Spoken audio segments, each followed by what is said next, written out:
desce para falar com o cultuante. Altar é o lugar onde o homem tem a mediação da oferta como linguagem de aceitação. É a divindade de um lado recebendo aquilo que eu estou trazendo como fruto do meu trabalho, do meu labor, do meu reconhecimento, da minha gratidão, do meu sentimento. O altar nada mais é que uma linguagem de mediação entre eu e Deus. O altar é um lugar diferente porque não é qualquer lugar. Deus não se manifesta em qualquer lugar. O altar é o lugar onde Deus elegeu, Deus escolheu para descer, para falar, para aceitar não só a oferta, mas através da oferta aceitar a mim. O altar é o lugar onde eu posso seguramente usar uma linguagem de gratidão e de acesso, de aproximação para com Deus. E a Bíblia diz que Caim e Abel se aproximaram do altar de Deus por causa da gratidão. A oferta que eles traziam era também oferta de reconciliação. Esse tipo de oferta era oferta de apaziguamento. Quando um homem daquele período levava uma oferta para Deus, era para apaziguar, reconciliar-se. Era para conciliar sua vida, para dizer não só muito obrigado pelo fruto da lavoura, mas também muito obrigado porque tudo que o Senhor me dá, eu nem mereço. Continue me abençoando. É uma forma de dizer a Deus, eu sou grato por tudo que o Senhor está fazendo. A relação com o altar implica reconciliação, implica gratidão. A relação com o altar implica adoração. E Caim e Abel estavam fazendo isso, ambos estavam lá. Ambos vieram à presença de Deus, porque o altar era o lugar onde Deus falava, sim ou não? O altar era o lugar onde Deus se manifestava. A Bíblia não diz como era que Deus aceitava o sacrifício. Mas a Bíblia demonstra ao longo do tempo que Deus aceitou o sacrifício com fogo. Deus fez com que anjos desaparecessem dentro da fumaça de sacrifício. Enfim, há várias formas, mas ela não descreve como Caim e Abel tinham essa relação de resposta de Deus. Vejam aqui, por favor.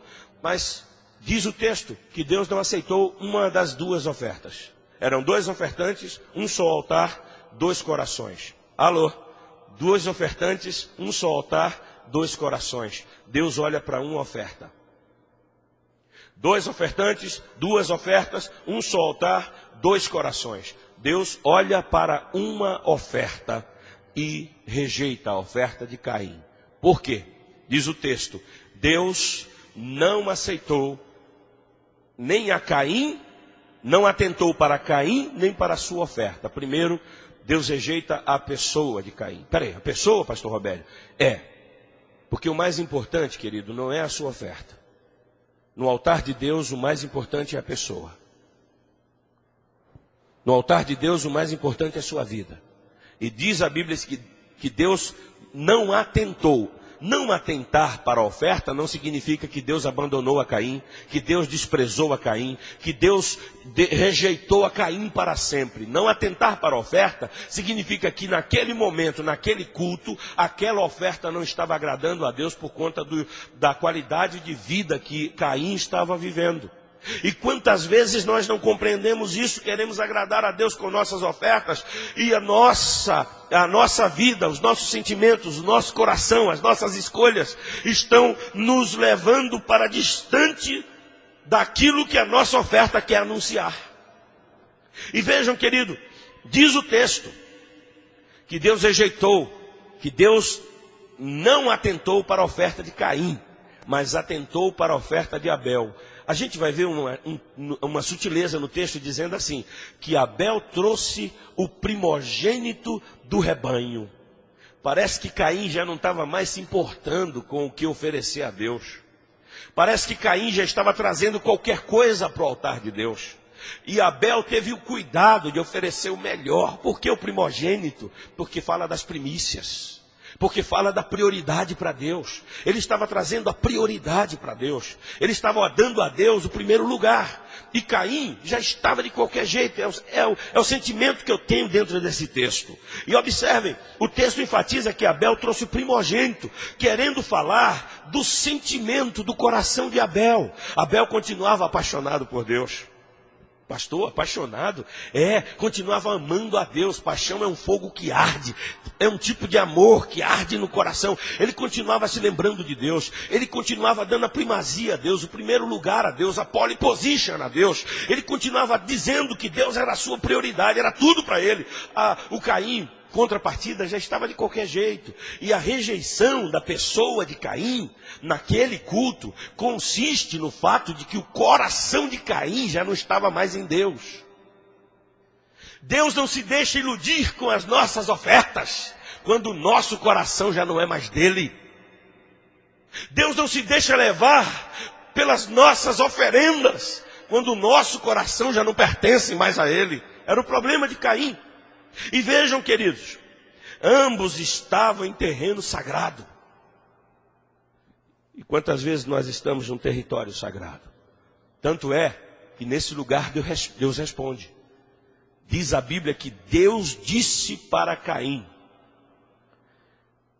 Olha o diálogo que vai se desenvolver nesse território, porque o lugar onde Deus está é sagrado. É um lugar santo, sim ou não?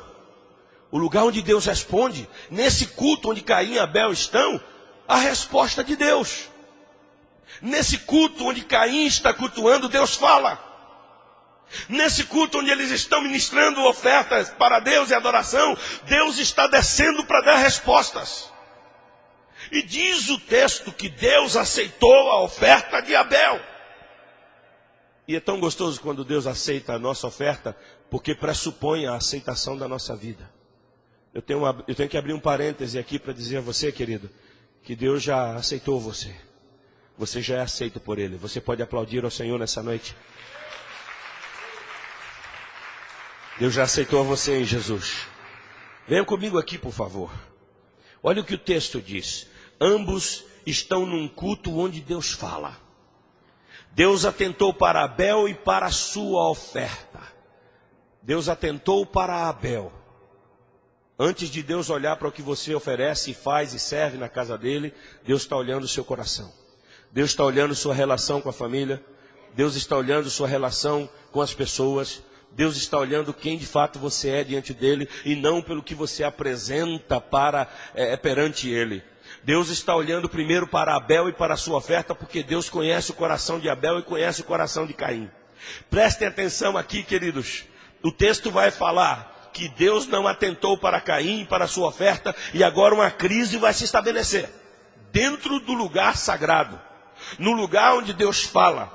Os conflitos nascem no meio da religiosidade, no meio do lugar da espiritualidade vai nascer questões profundas.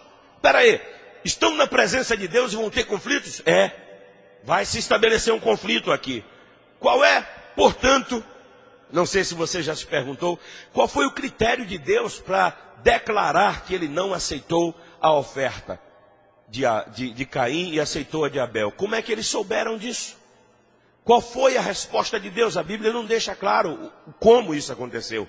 Mas em algum nível, Deus respondeu que havia aceito a oferta de Caim, a vida de Abel, e a oferta de Caim Deus rejeitou. Eles souberam isso no espaço do culto.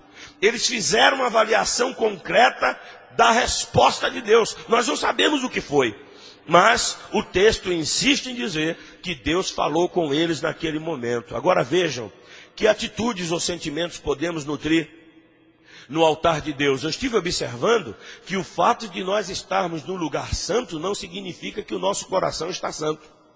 O fato de nós estarmos na presença de Deus não implica dizer que o nosso coração está completamente na presença de Deus. O fato de nós estarmos no culto a Deus não significa dizer que o nosso coração está livre das mazelas da nossa própria natureza e personalidade. Parece que é na presença de Deus que aflora de fato quem somos. É na presença de Deus que nossas máscaras caem. É na presença de Deus que nos tornamos transparentes diante de Deus, porque na relação com Deus não há curvas, não há esquinas, não há lugares escuros, porque a Bíblia diz que Deus conhece todas as coisas do nosso coração. Você e eu podemos até escondermos-nos das pessoas, mas de Deus jamais nós poderemos ocultar o que de fato somos. Talvez na aparência você é débil, você é fraco, mas você é sincero para com Deus, Deus conhece o teu coração e a bênção dele é sobre tua vida. Você é sincero para com Deus, irmão? O que Deus não suporta é gente insincera para com ele, irmãos. Gente sincera para com Ele. Muitas vezes nós somos sinceros para os amigos, para as pessoas, mas queremos driblar a Deus. Sabe, queridos, Deus não está contando com a sua perfeição, porque perfeito é só Ele. Deus está contando com a tua sinceridade. Sabe qual é o grande lance de Davi? Davi, quando errava, se quebrantava e dizia: Deus, eu estou aqui quebrado na tua presença, mas eu estou aqui porque eu não tenho nenhuma esperança, nem no céu, nem na terra. A minha esperança é o Senhor. O Senhor é a tua esperança, irmão? Você tem dito para Ele quem de fato você é? Ou você é do tipo que quer camuflar na presença dEle? Sabe, queridos, Deus conhece o seu coração. E principalmente quando a gente vem para o altar dEle, é aí que a gente fica translúcido, transparente na presença do Senhor. Prestem minha atenção, por gentileza. Alguns sentimentos são possíveis sim no altar de Deus. E vamos olhar o que aconteceu aqui, uma série de sentimentos sucessivos na vida de Caim. Observem, um culto que o coração não se envolve. Caim oferece um culto que o coração não está nele. Tem corpo, tem oferta, tem altar, tem louvor, mas o coração está pedindo outra coisa.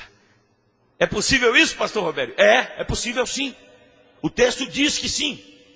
Uma outra questão que acontece com Caim: ele negligencia a dedicação ao Senhor, a dedicação do seu ser. Deus não aceitou a Caim porque ele negligenciou o melhor do seu coração para Deus. Ele estava fazendo um culto da estética, da aparência, do belo. Um culto que impressiona a quem vê, o externo, o exterior. Mas não impressionou a Deus, que estava vendo o coração de Caim. Observem, queridos, logo que Deus rejeitou a proposta de Caim, do tipo de culto que Caim oferece, sabe o que Deus fez? Declarou logo, porque Deus é sincero, Deus não titubeia, Deus não brinca conosco, Deus não brinca com os nossos sentimentos, Deus não tem meias palavras conosco. Aí o ciúme veio ao coração de Caim. Diz a Bíblia da relação do nosso irmão com Deus. Às vezes a gente tem ciúme. Nosso irmão foi aceito por Deus. Nosso irmão está sendo uma bênção na casa de Deus. Nosso irmão está oferecendo o melhor dele. Está tendo respostas positivas da parte de Deus. A gente olha e fica com ciúme do irmão. É crente na igreja, no altar, no culto, gente boa, mas o coração está aí cheio de ciúme. É possível isso, pastor? Aconteceu com Caim. Do ciúme se transformou em ira, ódio. Quando Deus reprova a nossa atitude, podemos ter um sentimento de ódio, de rebeldia. Caim se rebelou contra Deus, começou a agredir a Deus, começou a dizer palavras duras para Deus, e Deus sendo cordial, Deus sendo amoroso, o coração dele foi tomado pela ira. Diz a Bíblia que ele se irou contra o seu irmão. Por quê? Porque o seu irmão foi aceito. Porque Deus disse sim para o seu irmão e disse não para ele. Irmão, aprende uma coisa nessa noite. Quando Deus disser sim a teu irmão, aplauda ao Senhor, porque Deus está fazendo isso na vida dele. Mas quando Deus estiver dizendo não para você, está na hora de corrigir os seus caminhos. Porque Deus, quando diz um não, Ele já está trazendo um sim a reboque. Ele já está corrigindo os nossos caminhos. Você pode aplaudir ao Senhor nessa noite? Ele já está trazendo uma bênção a reboque. Deus nunca diz não para sempre para quem o adora em espírito e em verdade. O problema de Caim é que não estava adorando em espírito e em verdade. E sabe o que aconteceu? O seu coração teve inveja do seu irmão Abel. E às vezes nós temos inveja por olharmos o tipo de oferta e o sucesso do outro. O irmão trouxe uma oferta, primogênito das ovelhas. A gente está vindo com um abacaxizinho ali meio surrado. Senhor, está aqui o fruto. Aí o irmão está oferecendo o melhor. Deus diz sim, que maravilha. Porque ele está sendo sincero, porque ele está sendo gente boa. Aí você não suporta o sucesso do seu irmão e começa a ter inveja no coração. Pastor, é possível ter isso no altar de Deus? É possível sentir isso no culto? É possível sentir isso na presença de Deus? Um outro sentimento em sequência veio ao coração de Caim, a autocomiseração, a autopiedade. Ah, o Senhor aceitou a ele, não aceitou a mim, eu não valho nada mesmo, não quero saber mais desse negócio. Coisa do diabo, irmão, coisa de quem não sabe o seu valor diante de Deus. Eu tenho uma palavra para você hoje. Deus te valoriza mais que os passarinhos, mais que os lírios do campo. Você é importante mais do que o rei Salomão, porque você tem o Espírito de Deus na sua vida. Você tem o seu nome escrito no livro da vida. Você é servo do Deus Altíssimo, filho do Deus vivo. Você é homem e mulher de Deus, e Deus é contigo, meu querido. Deus vai te abençoar.